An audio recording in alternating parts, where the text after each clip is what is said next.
11 राज्यों की 93 सीटों पर तीसरे चरण में वोटिंग हुई और तीसरे चरण में 61% से ज्यादा वोटिंग हुई है।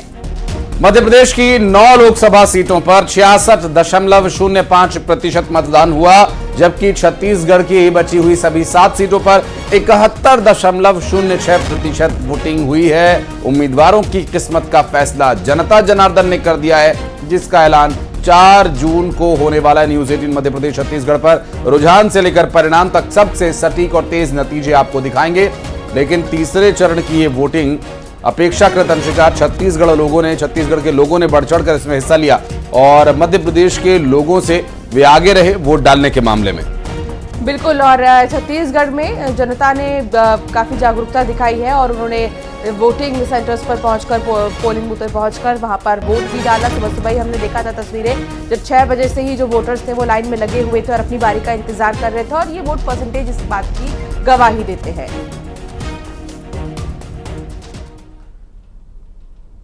और छत्तीसगढ़ वालों ने वोटिंग में अपनी बढ़त बनाई और अब मध्य प्रदेश के अपेक्षाकृत वे आगे निकले, तो इस पर बात करेंगे। छत्तीसगढ़ में वोटिंग खत्म होने के बाद अब यहां 11 की 11 लोकसभा सीटों पर वोटिंग संपन्न हो गई है, यानी छत्तीसगढ़ के लोगों ने सभी सीटों पर अपना जनादेश दे दिया है। तीसरे चरण में 7 लोकसभा सीटों पर मतदान हुई थी और मतदान के बाद मतदान दल स्ट्रांग रूम में ईवीएम जमा कराने के लिए पहुंच गए हैं। मुंगेली में कृषि महाविद्यालय में स्ट्रांग रूम में मतदान कर्मी ईवीएम जमा करने पहुंचे। 3 तस्वीर आपके टेलीविजन स्क्रीन पर। और मुंगेली, बिलासपुर और बलरामपुर की ये तस्वीरें आप देख रहे हैं। बलरामपुर में भी कड़ी सुरक्षा के बीच इलेक्ट्रॉनिक वोटिंग मशीन को रखा गया और बिलासपुर में कोनी में स्ट्रांग रूम बनाया गया है, जहां पर इलेक्ट्रॉनिक वोटिंग मशीन को सबमिट किया गया है। मतदान जो कर्मचारी जिनकी ड्यूटी लगी हुई थी, देर रात जाकर उन्होंने सभी जो साजो सामान इस वोटिंग की प्रक्रिया में इस्तेमाल हुए थे उन्हें जमा कराया, क्योंकि ये बहुत बड़ी जिम्मेदारी होती है और इस जिम्मेदारी का निर्वहन करने के लिए ऐसे लोगों का चयन किया जाता है, उन्हें ट्रेनिंग दी जाती है और उसके बाद ये जब मतदान की प्रक्रिया संपन्न हुई, उसके बाद मतदान कर्मचारी लौटते हुए आप देखिए चेहरे पर थकान जरूर है, लेकिन एक संतुष्टि का भाव नजर आ रहा है। कड़ी सुरक्षा के बीच अब मतदान दल जो है वो स्ट्रांग रूम में पहुंचने लग गए हैं। देख सकते हैं कि अब जो स्ट्रांग रूम के बाहर जो लोग हैं वो ईवीएम लेकर पहुंचने लगे हैं। चूंकि सुबह 7 बजे से ये मतदान शुरू हुआ था और लगभग 11 घंटे तक के ये मतदान दल उन केंद्रों में तैनात थे जहां पर मतदान किया जाना था।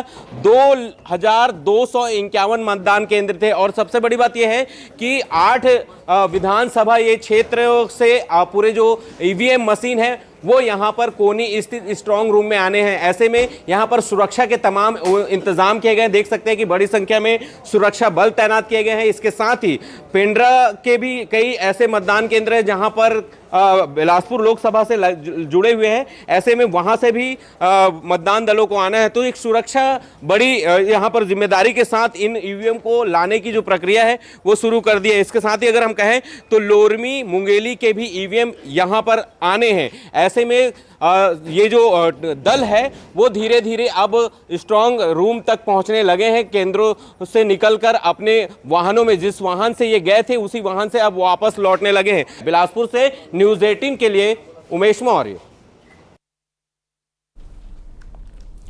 और जांजगीर चांपा में चुनाव के बाद मतदान दलों ने वापसी की और स्ट्रांग रूम में ईवीएम को ले जाकर सकुशल जमा करा दिया।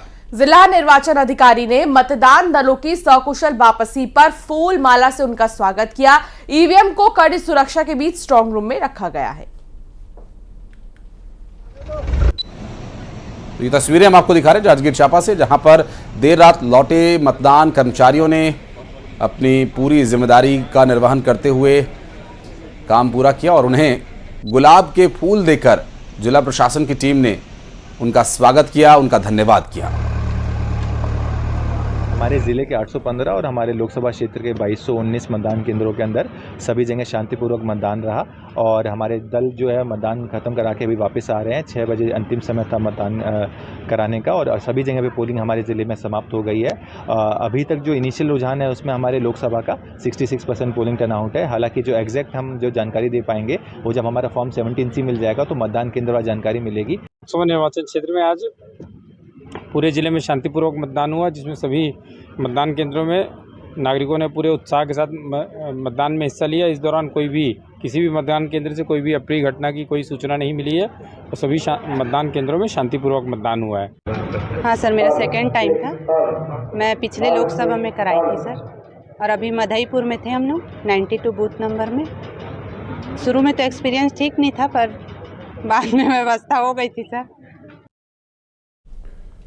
और अब खबर रायपुर से है, जहां तीसरे और आखिरी चरण में मतदान खत्म होने के बाद बीजेपी कार्यकर्ताओं ने आतिशबाजी की और जमकर पटाखे उड़ाए। और इस दौरान रायपुर में बीजेपी उम्मीदवार बृजमोहन अग्रवाल भी यहां पर मौजूद रहे और ये देखिए आतिशबाजी की ये तस्वीरें मानो आश्वस्त हैं जीत से। चुनाव संपन्न होने पर आतिशबाजी कर यहां भारतीय जनता पार्टी के कार्यकर्ताओं ने उत्साह का प्रदर्शन किया और भारतीय जनता पार्टी के उम्मीदवार बृजमोहन अग्रवाल भी इस दौरान यहां कार्यकर्ताओं के बीच इस उत्सव के माहौल में वहां मौजूद रहे।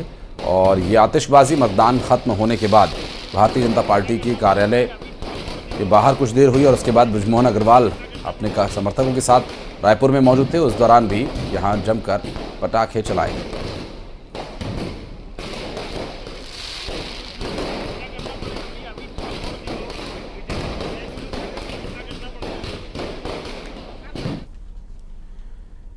तीसरे चरण का मतदान भी संपन्न हो गया और इसी के साथ मतदान कर्मचारियों के वापस लौटने का सिलसिला भी जारी है।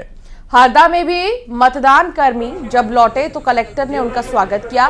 कर्मियों की थकान और गर्मी को देखते हुए कलेक्टर ने गन्ने के जूस से मतदान कर्मियों का स्वागत किया।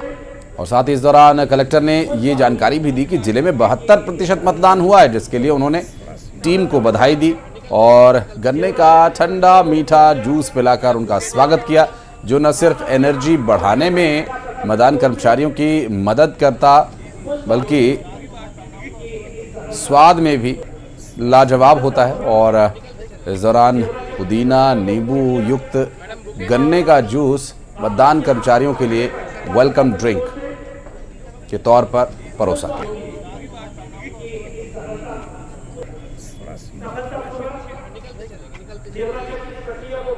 मतदान केंद्रों पे मतदान संपन्न हो चुका है और हमारी जो मतदान दल हैं वो सभी वापस आ रहे हैं। यहाँ पे वापसी पर उनको हम लोग पुष्पगुच्छ और मालाओं से भी स्वागत कर रहे हैं। इसके अतिरिक्त उनके लिए भोजन व्यवस्था भी है और ठंडे गन्ने जूस की भी व्यवस्था है। मेडिकल की भी टीम यहाँ पे है। अभी तक ऐसे कोई हमें समाचार नहीं आया किसी के स्वास्थ्य खराब होने का, परंतु फिर भी यहाँ पे सभी व्यवस्थाएं सुनिश्चित की गई हैं। सर कितना प्रतिशत मतदान हुआ? अभी जो प्रथम आकलन है लगभग हमारा 72% के लगभग आ रहा है, परंतु एक बार फाइनल टैबुलेशन होने के बाद ही हम बता पाएंगे। मोहन यादव का कांग्रेस पर तंज है। इस बार का चुनाव 2 माह में से एक को चुनने का है, उन्होंने कहा। और इस बयान में उन्होंने बड़े ही दिलचस्प अंदाज में कहा कि एक भारत माता है और दूसरी वो मां जो अपने बेटे को लॉन्च कर रही है। नीमच में सीएम का रोड शो और इस दौरान बीजेपी उम्मीदवार के समर्थन में उन्होंने रोड शो किया और 2 माओं में से एक मां को चुनने का उन्होंने आग्रह किया। एक भारत मां और एक मां वो जो अपने बेटे को लॉन्च कर रही है। आज हम जो चुनाव की बात कर रहे हैं ये 2 माँ और 2 माँ के बेटों के बीच का चुनाव है मित्रों। 2 माँ हम सब देखें, इस देश के अंदर एक माता, भारत माता, जिसका सच्चा लाल नरेंद्र मोदी करके दुनिया के सामने इस भारत का लोकतंत्र गौरवान्वित करने के लिए आगे बढ़ रहा है। और एक माँ अपने लालच में पहले 10 साल से पर्दे के पीछे सरकार चलाती रही और भैया पप्पू आगे बढ़ने को तैयार ही नहीं और दे धक्का दे धक्का दे धक्का उसको मार मार के पता नहीं क्यों राजनीति में लाना चाहते हैं।